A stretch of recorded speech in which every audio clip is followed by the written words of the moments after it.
was very important for me personally, not only for us older people and academic people to discuss about education for sustainable development, but also to listen to activists who are highly engaged, highly committed to the matter of sustainability.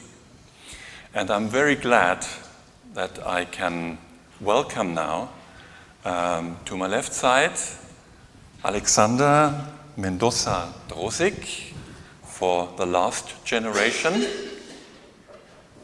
Yeah, please. Jörg Alt, who is a Jesuit priest and at the same time activist and also part of last generation. Not? No? Okay. But sympathizing. And on my right-hand side, Jonas Dallner for Fridays for Future.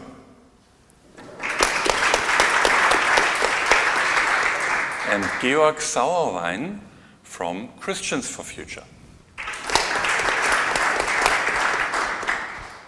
And my first question to you would be, why are you engaging for sustainability?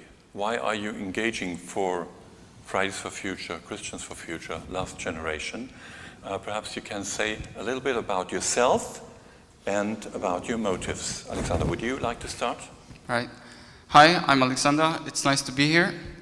I come from Poland, and I already started my short experiment in middle school. I was briefly part of Greenpeace there, although we didn't really do that much. Later, I became, after I came to Germany, I already finished my university at that time. Climate got much worse, and Extinction Rebellion was kicking at that time, and I joined Extinction Rebellion.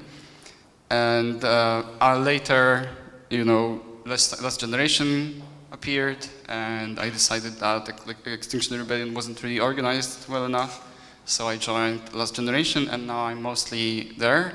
I'm there pretty much almost in every action that they organized. And to be honest, I'm not entirely sure why I do this, but one of the reasons is that, well, my surname is Mendoza. My father comes from Colombia, and I have some distant ancestors from Native America, and I really care what happens there. And another thing is that I just can't stand by and do nothing. And I think this is the most important reason. Thank you. What kind of actions I did? Yeah. So, a lot of them. And so most of them, during most of my actions, I bring my ID with me, and police know exactly which actions I did, so it's perfectly fine to talk about all of them. So I did lots of Klebebblockaden, glue blockades. I glued myself to the streets something like 8 times or something. We also... So you have also glued yourself on the street, for instance? Yes. Okay. We also blocked race car race, and we threw paint at a couple of buildings and stuff like that. Mm-hmm. Okay. You've also glued yourself on the floor already. My reason to become an activist is threefold. The first is friendship with Henning Jeschke, who did a hunger strike ahead of the federal election in 2021 with some others, and I was in the background mediating between the activists and the political candidates for this talk, and I was really impressed that Henning was willing to do this fast for 27 days, and in the end he even stopped drinking, just because he said, in this world we can't talk just about the economy and finance and debt. We really also have to discuss climate and the deterioration of the environment. And he almost died. And only at the last minute Olaf Scholz agreed to talk publicly with him, so his life was saved. But this really had a huge impact on me. And after the hunger strikes, the last generation's first actions were stealing food from dumpsters. In Germany, there are millions of tons of food which supermarkets throw away. And the last generation thought, well, after the hunger strike, it's good to point to this problem of affluence, because too many food items are still edible, and a lot of these food items were produced in the global south and brought to our country by plane and bus, and it's a huge factor of pollution. And when I heard about this activity, I went to my superiors and said, well, look, Pope Francis is always talking about this injustice of food wasting, and the young people are doing again something which I think is a prophetic sign. So I'm really sick and tired of preaching and nobody's listening. I want to join them in their action. So this was the start of my criminal career. I went around the supermarkets, I stole food, a camera team was with me, and I really had a great problem to convince the police to arrest me, because they saw me with a priest's collar, and they refused to arrest me, and I said, well, I'm a thief, I stole this, do your bloody job. And eventually they did it, and this was my first criminal prosecution as grave theft. So you have already been in jail? No, not yet in jail. Not yet, okay. In police custody several times, but not in jail. Okay. But then the last generation started with street blockades, and I was very skeptical. I was arguing with Henning whether this is really a good idea, because I thought if you block cars in Germany, it will upset the people, because the car in Germany is more important than children. And he said, no, we have to do it. We have to be unignorable. And I was telling the Jesuits in the global south about it, that, well, listen, the crazy young people in Germany want to block cars to signal the interruption, the disruption, which climate change is. And my brothers in the global south were enthusiastic about it. They said, well, wonderful. Indeed, climate change is a disruption of daily life. By flooding, by heat waves, the harbors are destroyed. And so if young activists are blocking the roads in Germany, at least the German motorists have a small feeling what climate change is about. So still I was skeptical, but eventually in summer 2022, our Minister for Transportation, Mobility, he refused to implement measures for his area to lower emissions. And to this he would have been obliged by law. So he broke the law. And this was a point where I said, well, if ministers in Germany can break the law without being prosecuted, I also can do it. And this was my first street blockade here in Nuremberg with 40 people from last generation and Extinction Rebellion. So we blocked the motorway in front of the main railway station. This was a huge thing, and the prosecution lasts until the present day.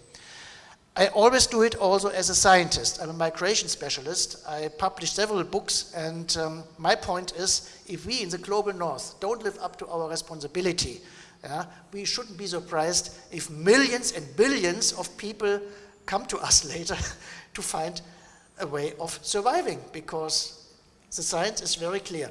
If we don't do our job here, by 2070, 3 to 3.5 billion people will lose their homes, and they have to go somewhere. So that's also why I always try to combine my activities not just with my faith, I said already, prophetic sign, not only with my faith, but also with science, because I really think that one of the biggest problems of our time is that people refuse to listen to science and rather listen to populists. Yes, and we talk about spirituality of ESD. Perhaps we should talk sometimes also about the spirituality of the German car. But I would like to pass on to you. Yeah, so I'm at Fridays for Futures, and I would say I do it because I want to ski in the winter, I want to surf in the summer, and we can't do these things unless there's snow and there's water shallow enough to, for a wave to break. So I just decided, we have to do something about it. And of course, all the others are right too, and that's not the only reason that I want to have fun. But it's just, we have to do something about climate change, because it's we can't pause and it stops, and we can make a plan, and then 30 years later when we have one, we can just press play again, and it will continue, and we can do something against it. Just as such, we have to do something now, and that's why we do climate strikes. And I know you guys don't think that's enough, but We need all of this. Yeah, perhaps we can get back to that later on. But first of all, you have the opportunity to introduce yourself. Yeah, Georg Sauerwein. For me, I think the starting point was actually not climate activism, but refugee activism. I lived in Munich around the 2015, the big refugee so-called crisis, where a lot of people came to Munich, and I organized a lot around that time. And after that, I started my PhD, and Trump got elected. And for me, before the Trump election, climate crisis was something that was there, but with reasonable politicians, you can solve it. And then Trump happened, and it was clear we have to do something different.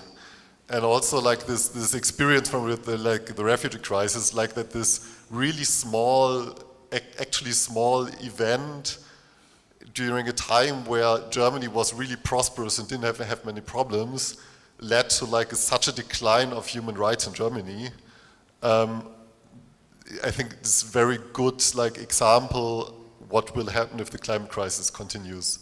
And my fear is not the end of the world, but my fear is a world without human rights, and with a world where especially marginalized people don't have a life. And I think that was for me the reason to start. And I started because I'm a theologian. I thought, well, I do stuff in church context, because there I can help the climate movement connect with the church, and the church help the church to connect with the climate movement. And I started with fossil free at that time and with church divestment issues.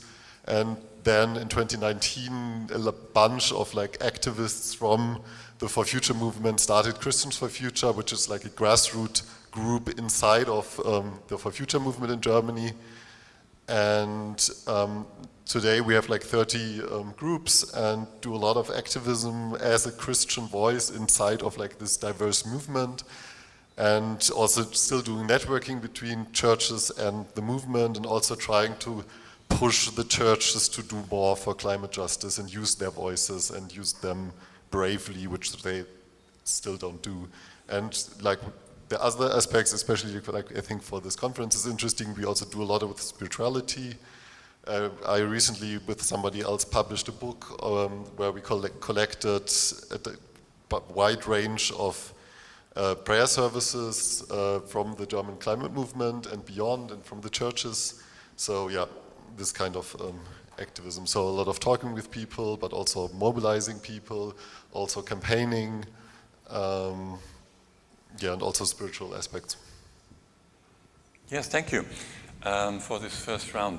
Now, perhaps we can get back to this one aspect that already was mentioned. How radical has activism to be at present? Is it enough to make demonstrations or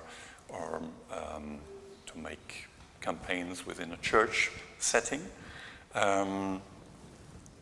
Do you have the feeling that you are all in one boat and working together, or are there different opinions about how radical you should be? So, you know, there are different people who are prepared to do different things, right? Not everyone is prepared to sacrifice, you know, their, you know, monetary like well-being or even their freedom, possibly even health. So, you know, it's objectively we are all not doing enough, and we should all like get out on the street. And you know, the politicians, they have already shown us that they are not going to do the right thing unless they are forced to. So yes, you all have to, after this panel discussion, you have to get out and block a street.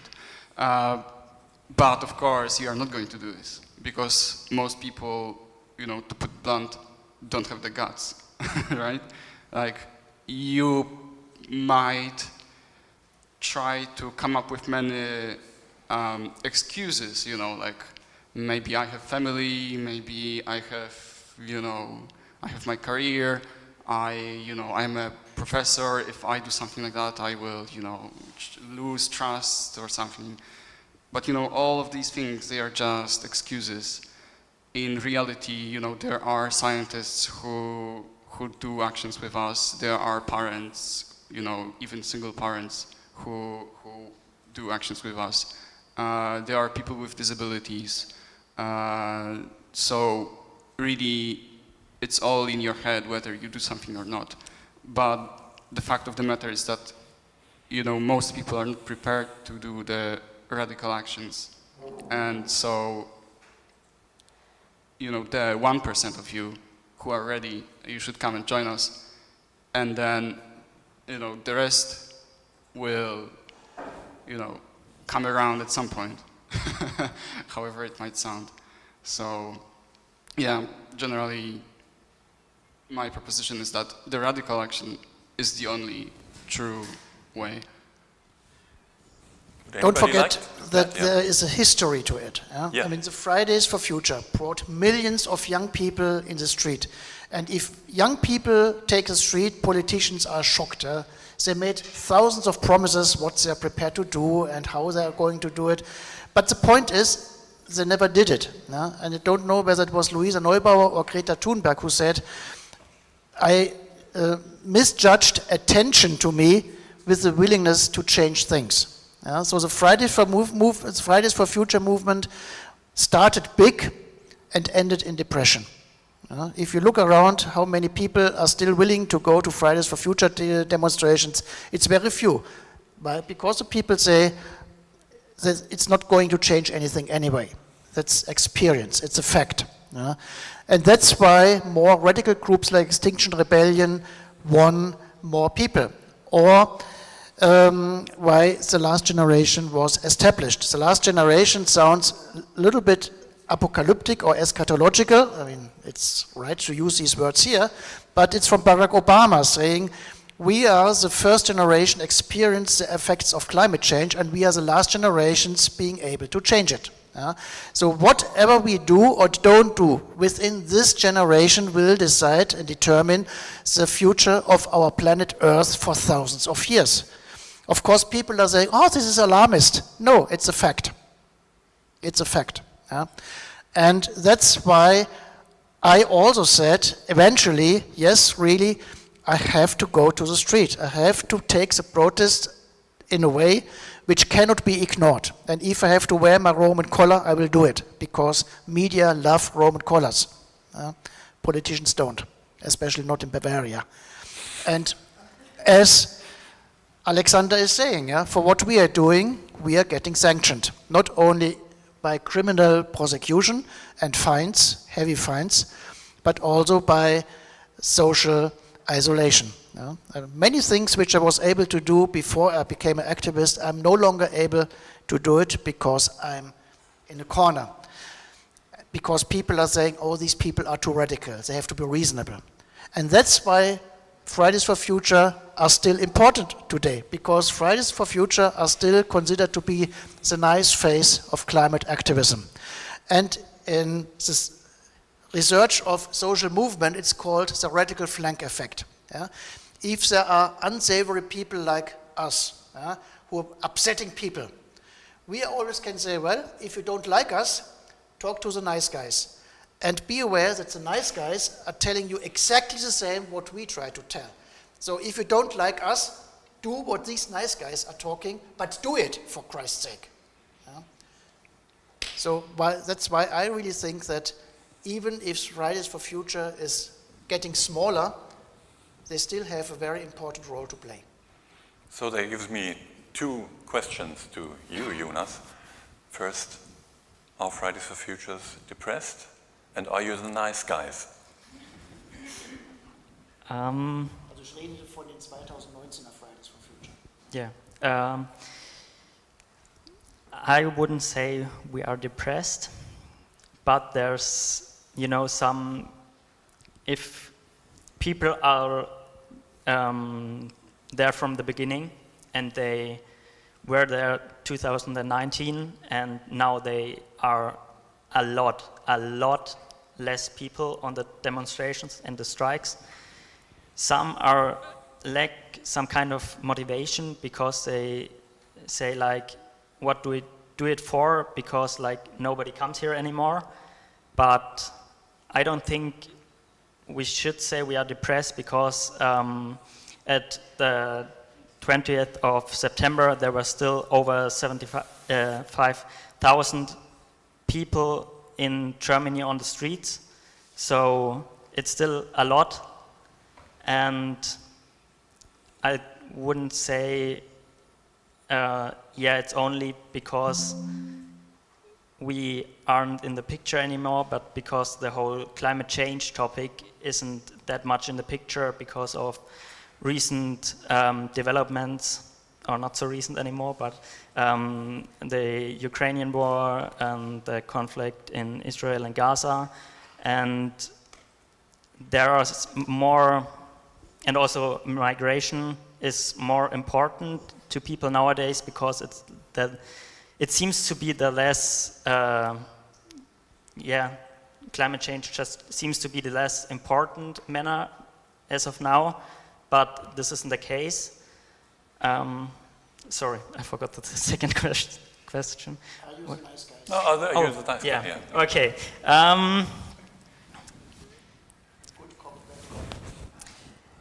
In some terms, I would say yes, because the last generation is radical, and a lot of people say they are too radical.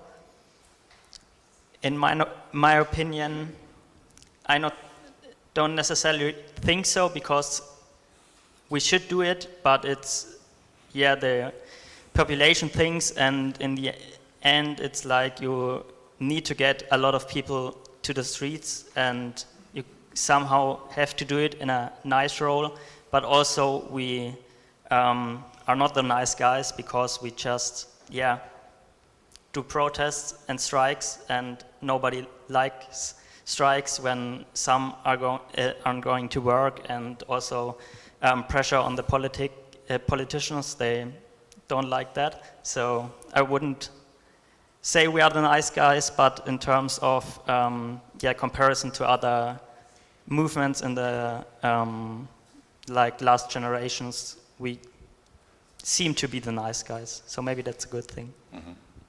Are the Christians for Future also nice guys? Or even nicer guys because they're Christians? It depends, I think, on who you ask. I think, especially criticizing the churches in what they do, and they like to think they are the good guys, so they're sometimes really not happy if I tell them that they're really not doing enough. But I think, if you allow, I would want to give some historical perspective, because I still remember the before for future times. And at that time, climate change was an absolute fringe issue. 1.5 degrees was not even argued for, even by the climate movement. And we had I don't know what I think the climate goal in Germany was 2050 or 2060 or something. And I think Fridays for Future changed that in many ways. And I think they had enormous political results. Not enough political results, but they had political results. And I think what we're currently seeing is something we always see in movements, that movements have a peak and then go down and then something new forms. And that also has, I think, a lot to do with people, like the time commitment and the energy commitment, for, especially for future people, put in was just impossible to maintain for longer than 1 or 2 years. And people put their lives on hold to organize this, and that's impossible to do for long term unless someone starts paying you, and that normally doesn't happen in grassroots context. And I think currently we are at a phase where we are building something new, and I think especially Fridays for Future lived from like the word work fossil-free did before, and the people that were educated in fossil-free. Like, for example, Luisa Neubauer was fossil-free Göttingen. And currently we are building something new, and we are currently not knowing like when like the next big wave happens, but it will happen. And at that time this wave will build on what we do now. So I think that's currently what is currently the stage. And yeah, and then I think for the question of tactics, like we need all tactics, and we need all approaches, because we don't know what works. We can only always try. And I think for radicalism, but this is like an old Bill McKibben like phrasing of it, the climate movement is not radical. What is radical is destroying like enormous parts of the earth and destroying the basis of our civilizations for some like short-term profit. That is super radical. And we have, the radicals are in the oil companies and the coal companies, like the people in government that get a payout for doing bad policies, and that's like the truly radical thing, because that is destroying our basis. Talking about activism and radical activism, I would say that we here may be seen as educational activists, but the question, of course, then pops up whether this educational activism is radical enough. So we just had a session before that podium discussion by Michael, who asked exactly this question. When we see how pressing the issues are with sustainability, with climate change, then what do we do about teaching, about education? Is educational activism, in this sense, something that makes sense to you? Right. So I think people tend to quite often fall for something called information fallacy. They believe that they just need to tell people the facts, they just need to educate them, and then people are going to like compute those facts, put them together, and arrive at some logical conclusion, and then act accordingly. But that's absolutely not how people worked, right? Like next week, I'm gonna be in court for one of my actions, and I prepared like a stack of over 100 pages of climate facts, right? And I'm going to kill the judge with boredom by telling all those facts. And you know what's going to happen in the end? The judge is gonna say, I don't care, right? And it's not just the judge. Like, it's the case for pretty much everyone, right? I can tell you that, you know, in October 2024, you know, last year, the average was 1.5, you know, around degrees Celsius. We had, you know, 12-month moving average is something like at 1.6. I think now it fell a bit lower, but, you know, it's somewhere there. And, you know, the El Nino is already finished a long time ago, so this is not really due to El Nino. So, you know, it's the first domino already fell, and the next dominoes are going to follow very soon. So you are screwed anyway. And at this point, you know, whether you get put in jail or not, it doesn't really matter at this point. So you might as well for the heck of it, right? So basically, but the whole reason why you don't is like purely emotional, right? You are afraid, you don't want to do it, you are not quite sure. And unless your education addresses the emotional side of, you know, this whole chaos that we are in, you're not gonna do anything. We've been educating people already for like decades, and it got nowhere. People already know that they are, you know, screwed, and and it just doesn't bother them, you know. They either deny it or they deny it in the other way by saying that's all over and you can't do anything anymore. Well, you know, what I'm telling you is that it's quite likely over, but you can still do something to make it a bit less terrible. So you should do something about it, right? But this is not the conclusion that people are going to arrive at logically or by education. So education cannot be just by, in the sense of conveying knowledge. That's not much use, but you stress emotions. So go to school and generate fear. No. The psychologists for future, for example, say if you understand the situation humanity is in and you feel fear, it's not a sick reaction, but a sound reaction. And this is a problem of education. People are sitting in their nice air-conditioned rooms and they have the facts and they feel nice about it and it's very serious, we have to do something. They write a paper, they pass a resolution, they send the resolution to the politician is filing the resolution and nothing happens. So if you really are serious about activist education, my minimum demand would be that people, of course, need education to understand the facts, but then leave the room and do something about it. And the big problem we have about the emotional understanding of the situation we are in is the inertia of developments. We are already in a much worse situation than we feel it. But when we feel it, it's too late. So this is the first time in humanity that we have a crisis which we don't feel, even though it is there. And this is also why it is so insane, as Georg said it, that people like us are fined and put into jail, while those who are destroying our earth are still getting their boni and their gratifications, and are the heroes of the economy. And this is also something I really would like to have the educational business to do more, to point out to the public who are the good and who are the bad guys. Here you are very silent about it, and I really think all of this is cowardly. Universities also have a responsibility to tell the world about the good and the bad guys. There was a good stimulation, I think. Would you like to add anything? What would your perspectives are? What education should do at the schools, at the universities? I mean, we are in the teacher training business, so of course it takes still a little bit longer until the impulses we give our students arrive in school. So does that such a long-term perspective make any sense at all? Or what would you wish for education? I would say we shouldn't only focus on the facts, but more like what's going to happen to kind of, like you said, we know it's coming, but we don't really feel it yet.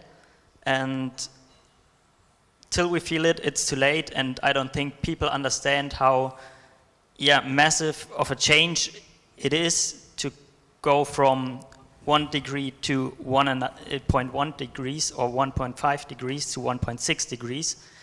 And you shouldn't only, you should also teach the facts and say it's going to happen, they are the facts, but you should only also say, it's not going to stop and that's going to happen if you don't do something against it. And I don't think it's too late to start education, because just by doing nothing, it won't get better. And of course, you could have started sooner, but it's more important that we do something now and not say, we should have done it in the past, because that's not going to help. We can't travel back in time and do it then. So, I think you have to educate people. Okay, Okay. Just one thing. Just finish off. Yeah. Just finish off before you. And I think education at a university is shouldn't only be applied to the future teachers, but to everybody, like the all faculties, because we need innovation and we need people who know what they're doing and why it's important. So we should not only focus on like the teaching side of things, but also on education for all studies. Mm-hmm. You would like to add something? I don't want you to misunderstand me. Yes, I want you to panic, yeah, because we have reasons to panic. But being Christian teachers, of course, you also know that the Bible contains a lot of positive visions. Yeah? Yes, the end is near, but if you do something, you can still create a better world, a new Jerusalem, yeah? With God, with the help of God. And this is also something which we always have to tell the people in an equal amount. Yeah? One amount, yes, we have reasons to panic, but the same amount on we can get the change. We can still create a better world. We have the money, we have the know-how, we have the technique, we can do it. Yeah? We just have to do it. We need the political will, we need society to wake up, we need politicians to wake up to just do it. Yeah? And my favorite enemy, as you heard, is the Minister of Transportation in Germany. If you go around, yeah, thank you.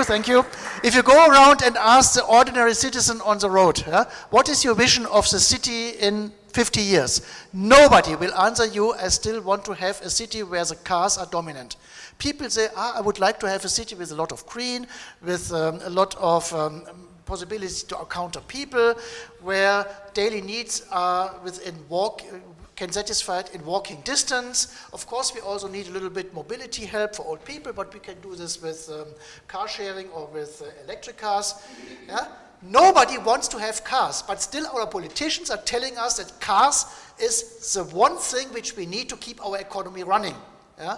So there's one thing the people want, and the other things the elites and the politicians are doing.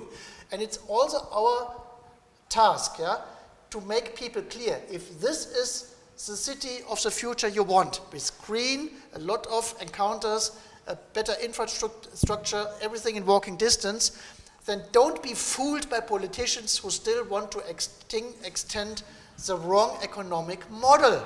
Yeah? You have to fight for your future, and you can do it because it's within reach. You just have to do it.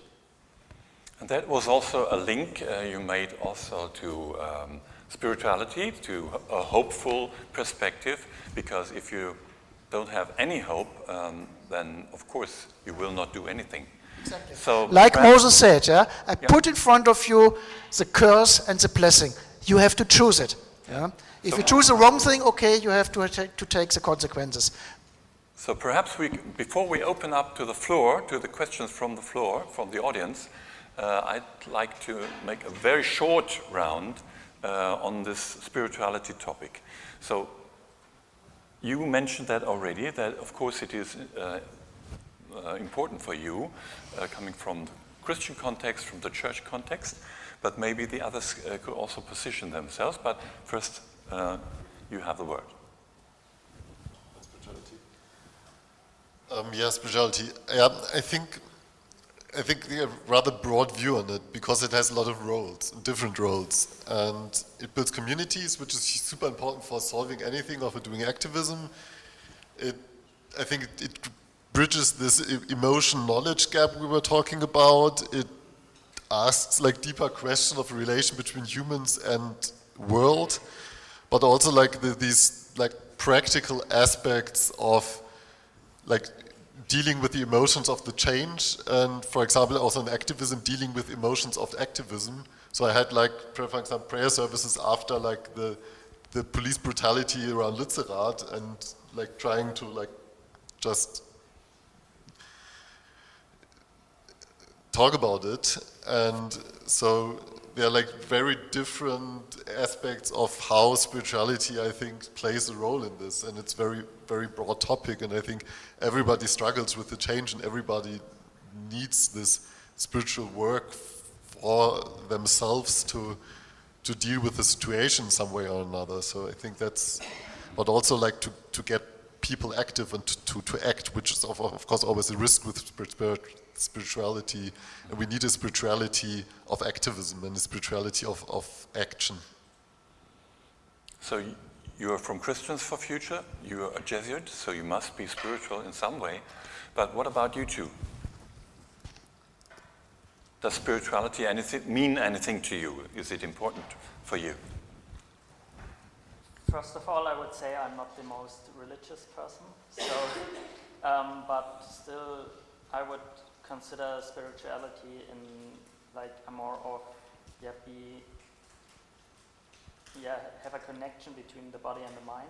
Uh-huh. And like there are studies that clearly show that mental health struggles come with the climate change, and also on activists and non-activists. So I think it's important to like, still have keep mental health in mind, and there might spirituality come in place, and you can, I don't know, meditate or something like this. Mm-hmm. And also, it brings people together, and not only the Christians but all religions, I think, bring people together, and this could also be a great place to share what you're doing, like you two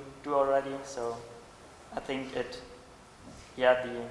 religious side could also help, but maybe not for me in particular. Mm-hmm.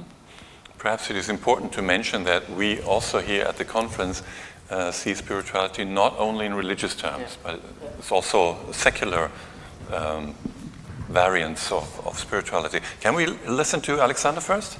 Yeah. So I'm going to answer your question about a roundabout way, dare I say it.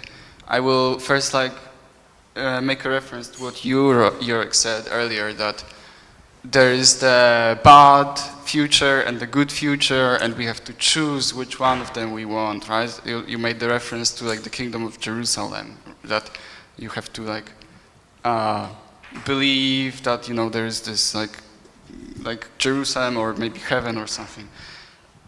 You know, but like putting these two options to people, you know, that there's like bad future and good future, and you have to like fight for the right one. That's a very materialistic point of view, right? Rather, I would like to say that, you know, the kingdom of Jerusalem is not the place. The kingdom of Jerusalem is inside you. You know, you need to fight for it in your mind, basically. So that might sound a bit fuzzy. So to make it a bit clear, I will give you an example. You know, when you get arrested and you get put in jail, there are two kinds of ways you can react to it. One reaction is that, oh my God, I'm in jail, that's so terrible, you know, it's cold, or maybe I am now alone, you know, I'm afraid, and why did I do it, you know, I shouldn't have come here, and so on. And the other reaction is that you are finally at peace. You are at peace with yourself because you are right, you know that what you did is right, and you are no longer in conflict, right? When you just sit at home and do nothing, you are in a certain conflict with yourself. You know, right? You studied all the science, you know all the facts, you know how bad it is, and yet here you are, you know, lazy potato sitting in home doing nothing. You know, that must feel really terrible. And when you are in jail, you think to yourself, I'm finally free, you know, I'm free from this conflict. I am at peace. And this is when you basically, this is the kingdom of Jerusalem that you need to fight for, and it's all in you. It's not a materialist perspective. It's not like, you know, I'm not doing this because I'm hoping to win. I don't really care what happens with the climate, you know, I couldn't care less. I just do it to, you know, to reach that, to not be at conflict with myself. I hope this answers your question. We had a presentation today, careless pedagogy. Quite interesting. You wanted to add something? Yeah, I think we have to distinguish between the institutional religion, church, and this, and the spiritual foundations. And I'm also a pastor, a chaplain, and being in touch with many young people, many activists, of course, I'm also doing a lot of counseling. And I was struck how many young people left the church because they said, well, this lazy institution is not doing adequately enough to save our future. So what's the point of still going to church? So they left the church and engaged in the climate movement. And in the climate movement, of course, there is a lot of spirituality going on. I mean, one of the expressions which is very important is resilience. Yeah? How can you acquire resilience in the face of what Alex is writing? Was saying, yeah? If you're sitting in the police in police custody, of course, you have the questions: did I do the right thing? Yeah? Or am I really as crazy as all my friends are telling me? And if you don't have this kind of psychological, spiritual, emotional foundation, yeah, whether you call it a spiritual foundation or not, you're really having a big problem. But I'm really always impressed how resilient the young activists are in coping with what they're doing the right thing because it's the right thing to do. Yeah? So I really am full of admiration for these people, and of course they're investing a lot of thought in what they're doing, a lot of reflection into what they're doing. And I agree, yeah? Without spirituality, this sacrificial life could not be done, at least not in mental health. So I would like to open the floor now to the audience. If there are any questions, I have to borrow one mic, I think. Yes, please.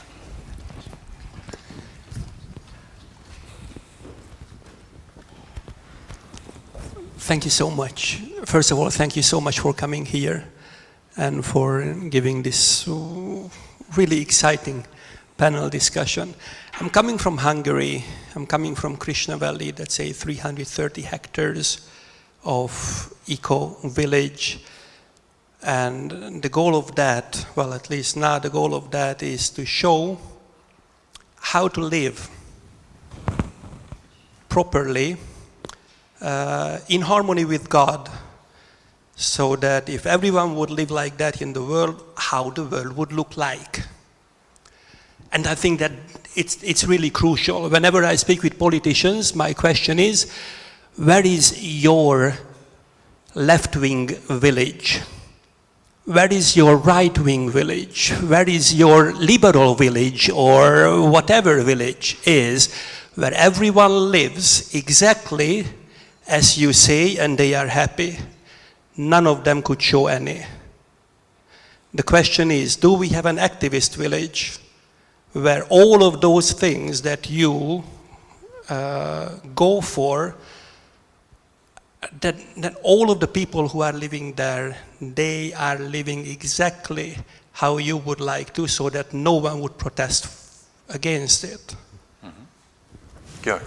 I think I have two answers. So I think for the broader climate movement, Lützerath was that village.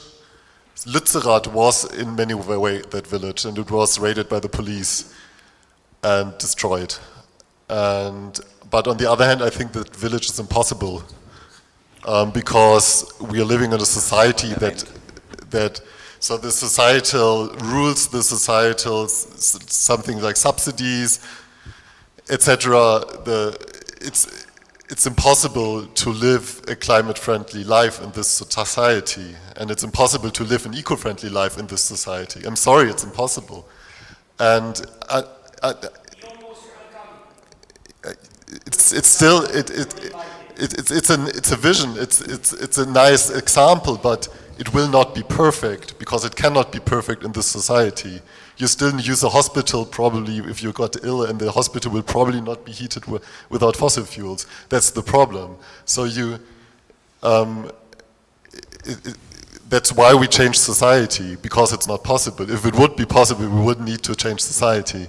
And I think but of course we still need these places of vision, of dreaming, of trying to live as we want. And I think, but Lützerath would be one example of such a place for the climate movement, I think.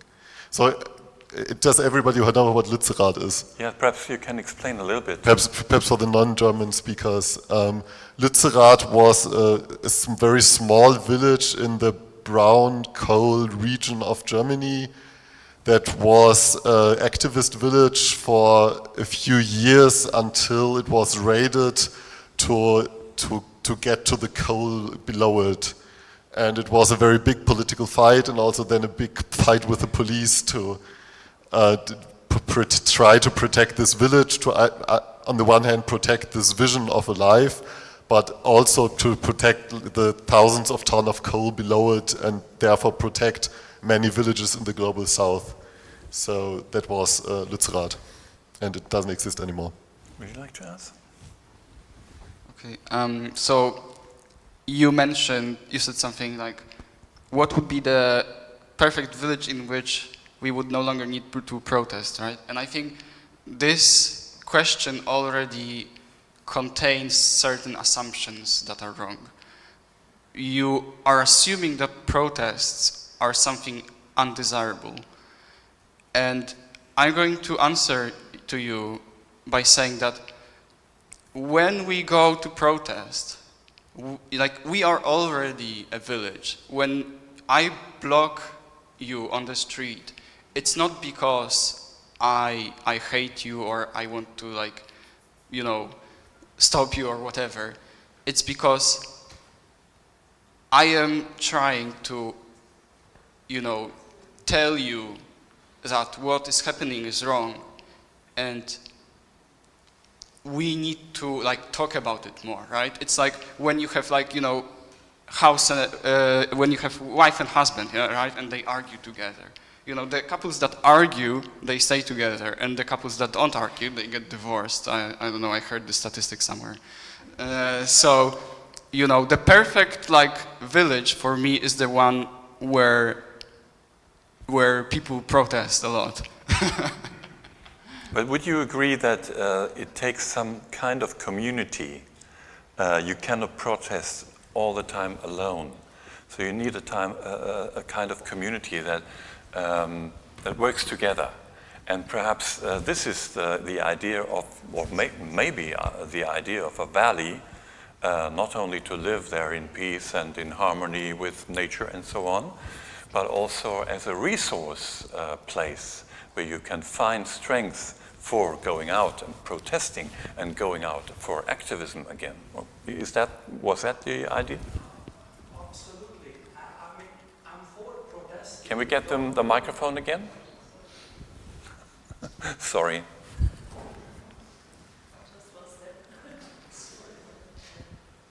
Yeah, so don't misunderstand me. I'm for protesting and I'm for activism. It has the right place. And I was there on the street for quite some time. I was there on the street for 3.5 years. And I was doing a lot of activism. I was there, not rioting, rebelling, whatever, in front of the parliament. I even took cows and oxen there, and they were pooing the parliament because we wanted to reach something. So I'm not against what you're doing. It has a place. I'm just asking if there are, especially if there's a Jesuit priest and there's a Christian, we need more of those ideal-like communities that would help. Otherwise, why don't you become politicians? If you would really like to change the world, take responsibility for it as a politician, because they can change it. Oh. There are so many other questions. Sorry. Would you like to react to him again, or shall we take another question? We just agreed that there are many features of community life within last generation to form the group. Yeah? They have trainings, they have emotional support, they have at every activity they have good food for each other. They also know how to play and to make jokes. So last generation has a very interesting way also of forming a community of activists and protesters. Otherwise it wouldn't be possible. Yeah? This is also very important for resilience. Yeah. So we have another question here in the back. Yes. First of all, I would like to thank you for putting your heart out and taking a stand and being passionate about a topic that concerns whole mankind. It takes a lot of guts, as Alex said, to step out of the system. Being an activist like 20 years back. Can you speak up a little bit? Yes, I can. Being an activist like in my earlier days, I felt that I want to change. I'm forcing it. I want it because I want it, not because I'm acting according to his will. And that created some limitations. The limitations were in my mind because I cannot stand in front of an apple tree and scream at it to produce more fruit. I have to understand the system in order to change it, and that takes time. So my question to you is, with all these experiences that you have gained, these invaluable experiences, what will you do in order to foster systemic change in the long term? Will you decide to take up entrepreneurial roles? There is enough money flowing back and forth at useless ideas. I'm pretty sure there's money available for useful ideas. Will you go into the political system? We in the Midwest or here in Europe, we have become very, very lazy when it comes to our democratic development. People have died for centuries for the idea. And we gave it up because we could decorate ourselves in our homes in a 24-hour delivery kind of mode, you know, just in time. How will you use the heritage that you have created for yourself, for your future and for our future? There's a lot of questions in one, I'm sorry. Die Fridays hatten, als es darum ging, in den Bundestag zu gehen oder nicht zu gehen? Sollen wir uns zusammensetzen? Weißt du gar nicht. Well, when the Fridays for Future movement, when they realized that the political establishment is not really listening to them, there was a big discussion in the movement, should we enter the system to make it change from inside? So, interesting enough, the last federal election we had in Germany, many young people were elected for the Social Democrats and the Green Party. We have in Parliament now as many young people as never before. Did it change something? No. The young people, again, are extremely frustrated because of the majority of the people in the political fraction were saying, you are young, yeah, you don't really know how the system works, just observe us old, experienced professionals, learn from us, and then you know how to do it. Yeah, so it didn't really work. How can we do systemic change? I have no idea. And even more people have voted for the alternative for Deutschland. Well, now, of course, exactly now, the next general election, we even have a bigger problem because a great number of young people are going to vote for the populists, the right-wing extremist populists, for various reasons, which should not concern us here right now.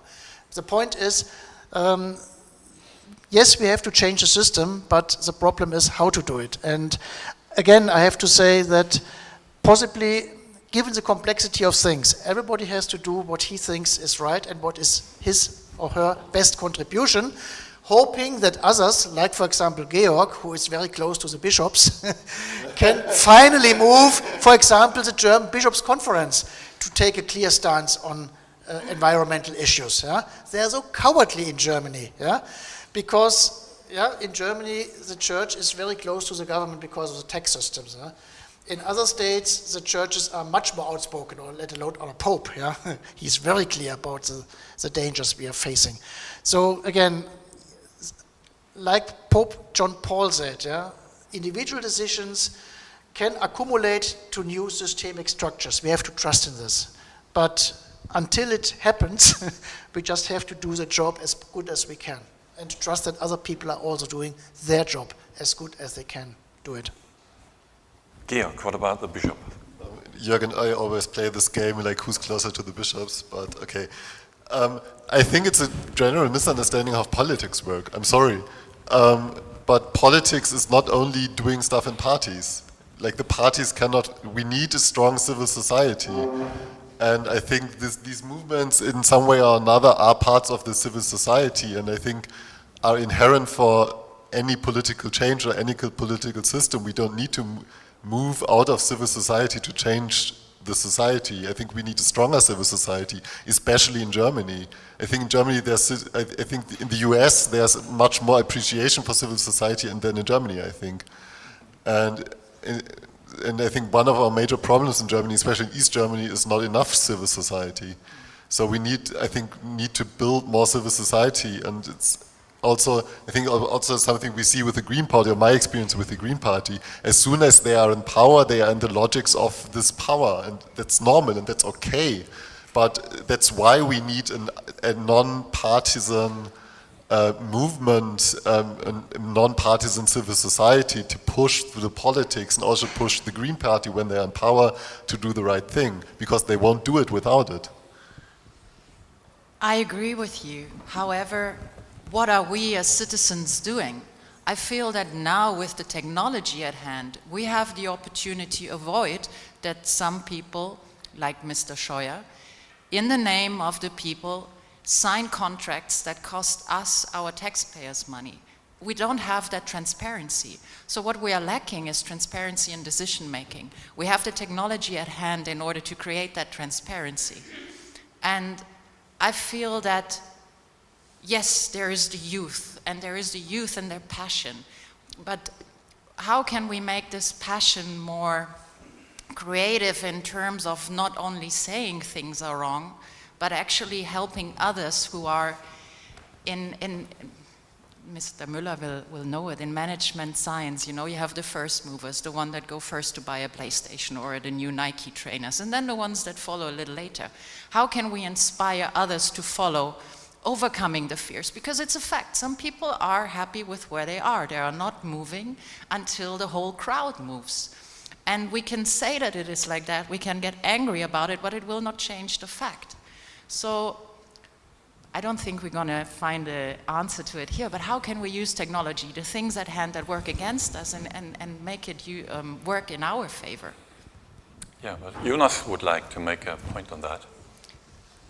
I wouldn't say my point is exactly to your question right now, but it's more like, we don't need people, climate activists in politics, because you have, history has shown that it is possible to create system change from without, so you don't have to be in politics to create system change. Like you can look to America, Black Lives Matter, no one of them was in politics. They all came from the streets, and there was a system change. So I think we don't need especially people in politics, but we need to create pressure to them to do the work.